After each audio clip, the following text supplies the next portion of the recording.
അടുത്തത് നമ്മുടെ റിസ്റ്റുമായിട്ട് ബന്ധപ്പെട്ടിട്ടുള്ളൊരു ടോപ്പിക് തന്നെയാണ്. പലരും രാത്രി കിടന്ന് ഉറങ്ങുമ്പോൾ കൈക്ക് ഭയങ്കര തരിപ്പ്, പ്രത്യേകിച്ച് ഈ 3 വിരലിലേക്ക് ഒരു തരിപ്പ്.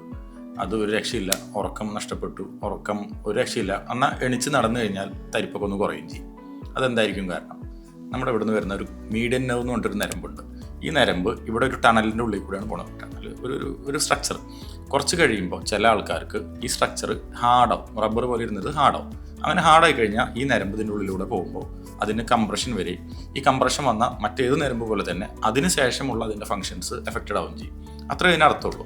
ഇതിനെയാണ് വളരെ സിമ്പിളായിട്ട് കാർപ്പൽ ടണൽ സിൻഡ്രോം, CTS എന്ന് പറയും. അതിൻ്റെ ട്രീറ്റ്മെൻറ്റ് പണ്ടത്തെ നേരത്തെ പറഞ്ഞ പോലെ തന്നെ സർജറിയാണ്. കാർപ്പൽ ടണൽ സിൻഡ്രോം റിലീസാണ് ചെയ്തിരുന്നത്, CTS റിലീസാണ് ചെയ്തിരുന്നത്. ഒരുപാട് ക്രോണിക് ആയിട്ട് ഒരുപാട് വർഷങ്ങളോ അല്ലെങ്കിൽ ഒരുപാട് നാളുകളോ ആയിട്ട് കൊണ്ട് നടക്കാത്ത ഒരു കേസാണ് എന്നുണ്ടെങ്കിൽ പലപ്പോഴും നമ്മൾ രാത്രി കിടന്നുറങ്ങുന്ന പോസ്റ്റോ അല്ലെങ്കിൽ നമ്മൾ റിസ്റ്റ് യൂസ് ചെയ്യുന്നതിൻ്റെ മിസ്റ്റേക്കോ ആയിരിക്കാം. ഒരു നൈറ്റ് സ്പ്ലിൻറ്റ് യൂസ് ചെയ്യുക, പ്രോപ്പർ മെഡിക്കേഷൻസ് ഒക്കെ യൂസ് ചെയ്യുകയാണെങ്കിൽ 100% സർജറി ഇല്ലാണ്ട് ട്രീറ്റ് ചെയ്യാവുന്ന ഒരു കണ്ടീഷനാണത്. പക്ഷേ നമ്മൾ വേണ്ട കെയർ കൊടുക്കണം.